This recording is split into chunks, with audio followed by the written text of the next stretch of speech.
ஜாலமாக இருக்கின்றதை ஒழிய இந்த தமிழகத்து மக்களுடைய முன்னேற்றமாக இல்லை. இந்த தமிழகத்தினுடைய முன்னேற்றமாக இருந்திருக்குமேயானால் இன்று திராவிட முன்னேற்ற கழகத்தினுடைய ஆட்சி காலத்தில் 1.5 லட்சம் ரூபாய் ஒவ்வொரு தமிழர்களும் கழுத்திலே தலையிலே கடன் வைத்திருக்கிறது, அது வந்திருக்காது. ஆனால் தமிழகத்திலே எந்த விதமான முன்னேற்றமும் இல்லை. படித்த இளைஞர்களுக்கு வேலை வாய்ப்புகள் இல்லை. படித்த இளைஞர்கள் வெளிநாடுகளிலே வெளி மாநிலங்களிலே சென்று வேலை பார்க்கின்ற சூழ்நிலையில் தான் இன்றைக்கு இருந்து கொண்டிருக்கிறது.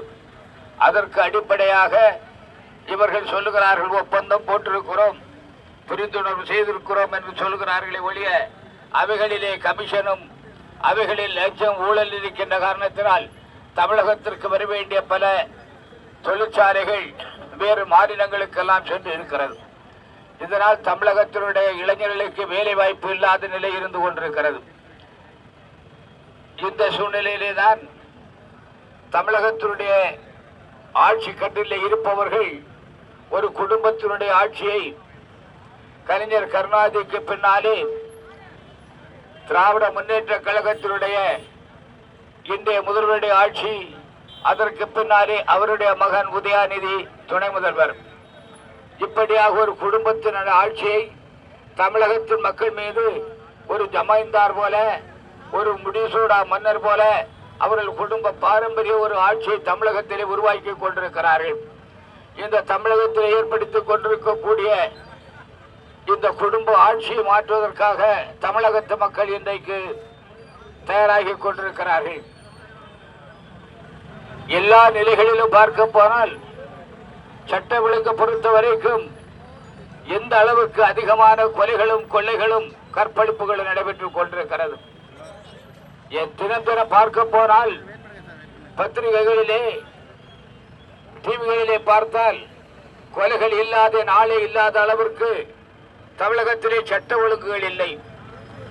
2 குழந்தைகள் முதல் 81 வயது மூதாட்டி வரை பாலியல் பலாத்காரத்திற்கு தமிழகத்திலே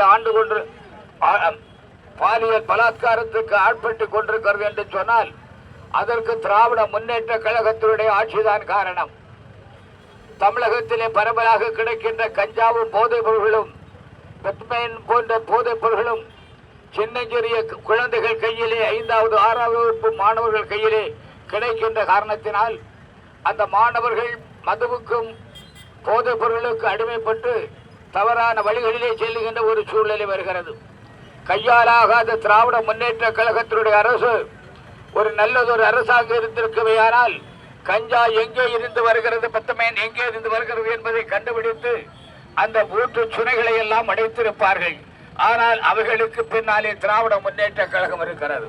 அந்த திராவிட முன்னேற்ற கழகம் இருக்கின்ற காரணத்தினாலே தான் போதைப் பொருள்கள் எல்லாம் தமிழகத்தினுடைய கிராமங்களிலே, பள்ளிக்கூட வாசல்களிலே, கடை தெல்களிலே வருகிறது என்று சொன்னால் அதற்கு காரணம் திராவிட முன்னேற்ற கழகத்தினுடைய கையால் ஆகாத அரசு.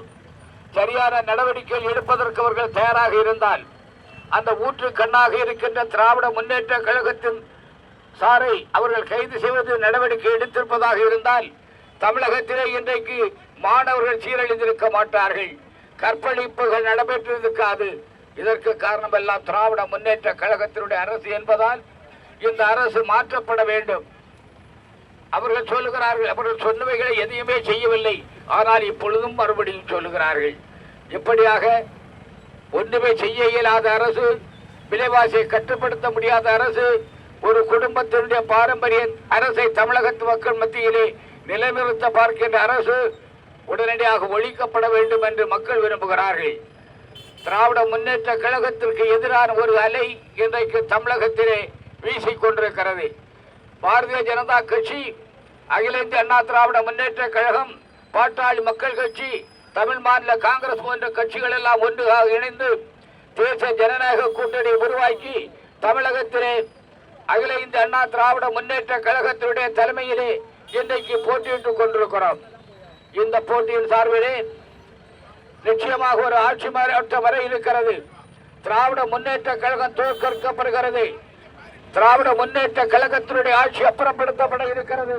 அகில இந்திய அண்ணா திராவிட முன்னேற்ற கழகத்தினுடைய